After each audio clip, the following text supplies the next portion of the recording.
Welcome to another Battlefield 3 weapon review brought to you by Windshear. I want to review the QBU88 in the recon class semi-automatic sniper rifle, a gun I've never used before. I've pretty much used all the other semi-automatic sniper rifles, but for some reason I can't explain why I never picked this gun up. It was in the new DLC content released back to Karkin. The other weapons that I've ran are of course, semi-automatic sniper rifles that I primarily run as kind of a battle rifle, are the SKS, which is my primary weapon of choice out of the grouping, MK11, the SVD, and the M39. This weapon is kind of along the same lines of those other weapons I mentioned, the M39 and the MK11 in particular. Statistically, this weapon is horrible. I don't know why statistically you would even consider this weapon.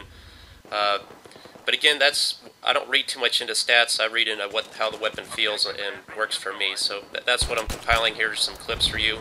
But while we're speaking of stats, I'll just mention them briefly. Again, it's very similar to the MK11 and the M39. It does 50 damage, minimum of 34. Has a bullet speed of 550 meters per second, 10-round clip, fires at 260 rounds per minute. Virtually identical to all the other semi-automatic sniper rifles, but hugely inferior in terms of reload time. Has the highest reload time of all of them. Like the MK11 has an incredibly fast reload time of like 1.8 seconds. This thing is 2.8 seconds, so it's basically a full second longer than MK11, which is again a huge disadvantage when you're frequently reloading this thing and playing it aggressively. So that's a huge drawback. And the other big thing, a huge downfall of this weapon, is the suppressive fire effect of this weapon. It's only 7%. That's incredibly small. That's basically like an assault rifle. I don't know if DICE really realized what they did there, but this gun virtually has no suppressive fire capability. To put that in comparison, the rest of the semi-automatic sniper rifles like M39, I think they have a 20% suppressive fire, and some of the others even have, I think, 30%. So there is basically no suppressive fire capability of this. But watch this gun in action. This is kind of the couple clips I want to show you here. This is 11 kill streak on Sane Crossing. Look at this. One shot. Was that one shot? I don't even think it was to the head. So, again, statistically, this gun is not the best, but watch gameplay with this thing. And I'm not going to be coy here. Look at this gun. Is this not the best looking gun you've seen in this game?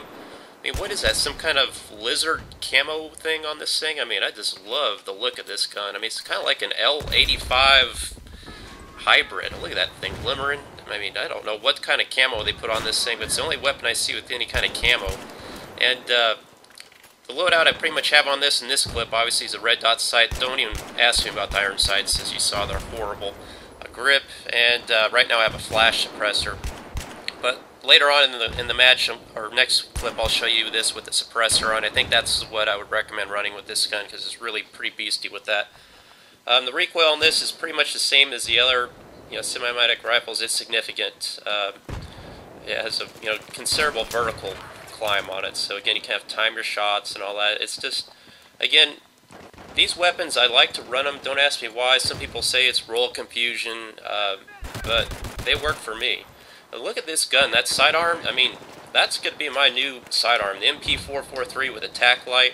Incredibly effective, fast fire rate at close range. It just puts guys down quick. The G18 is good, don't get me wrong, but a lot of times that gun has such an incredible high recoil, and I just can't control that thing, and you go out of bullets so quickly. But that tack light on the MP443 or even the M9, lots of bullets in your clip. I guess the M9 has more than this, or no, I'm sorry, they are both the same size clips. 17 rounds in your clip, you can fire it quick, and great sidearm loop.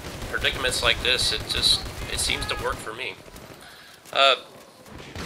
So I'm getting a little bit off topic here. I didn't really plan on having this many pistol kills here, but again, as a recon class, you kind of have to really use the pistol in situations like that, because the QBU or any kind of sniper rifle is not going to work in a stairwell like that. But here's Conquest on Operation Metro. You'll just see me basically hold down the entire team as they, granted it's a little bit of respawn killing, but it's not like it was real easy respawn killing. I had multiple enemies coming at me, and I can just put them down in 2 to 3 shots, which is why suppressor is such an advantage in situations like this. So, make your shots count when you can. Headshots are pretty much instant kill with this weapon, just like it is with the other weapon. Again, I'm not going to say this is the best, sniper rifle by any means, but this is, again, a hugely... I mean, I don't think I've ever been killed by this gun, but maybe a handful of times. I've never seen anybody run weapons, if they're not mainstream weapons, people just think they're not good. But again, statistically, not the best weapon. The other weapons are superior to it statistically. But, you know me, just try a weapon out, see if it works for you, because, you may find that this works better for you than the MK11. You just don't know unless you try it. Seeing guys down here in these windows on first floor. I'm finally getting the team to catch on where I'm at here, but I'm still holding the line. And it's just kind of a nice sounding gun, too. I like that suppressed sound on this weapon. Unlike some of the LMGs and stuff, when you put a suppressor on it, it just completely destroys the genuine sound of the gun. Just makes it so generic.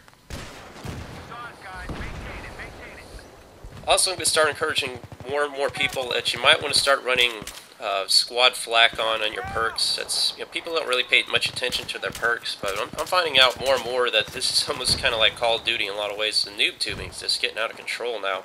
I'm getting killed a lot of times by M320s. I mean, they're really effective in this game. I mean, you can make holes in buildings like this, and it's real easy to get kills when people are behind windows, which is how I end up dying in this kill streak. Very effective tool. I just think people need to start realizing that squad flak is kind of like, what was it in Call of Duty?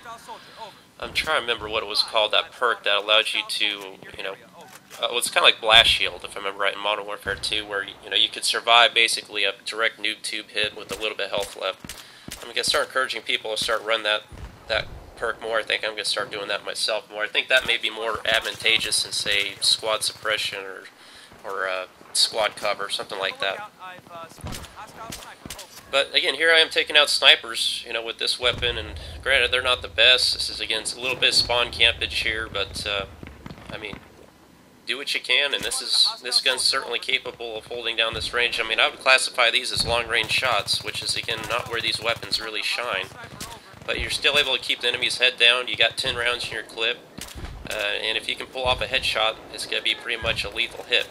Whereas, the problem with the SKS, which is, again, I have, a lot of kills with, it takes a lot of bullets at long range. I mean, you're talking, 4 rounds, I believe, to kill somebody at long range. That's a long time to be, plinking away at somebody across the map and to get every one of those bullets to hit. So sometimes having that extra damage, can be to your benefit. Although I suppose at 34 damage, it's still going to take, 4 bullets to kill, so... The difference is in situations when it's close range, which is my last clip coming up, and I showed that before, where at those closer ranges, you can get a guy down to 1 shot, basically 2 mags, whereas the SKS, you pretty much need to be doing 3. But where the SKS lacks in damage, it makes up in fire rate. This is the last clip I want to show. Again, this weapon at more closer ranges, doing 50 damage. It's pretty strong. I mean, it can hang with, sometimes it can hang with assault rifles if you're getting the first shot off, and don't expect to win, a battle against an F-2000 or something at close range when a guy's, got the beat on you. This ain't gonna happen. But when you catch an enemy off guard and you're kind of in the midst of the chaos, especially with this suppressed weapon, you can really, use it to your advantage and catch the team off guard and put them down pretty quick, and just, you'll be right there in the thick of it with the rest of your team that's got, automatic weapons. So I hope this video kind of shed a little bit of light on this obscure weapon.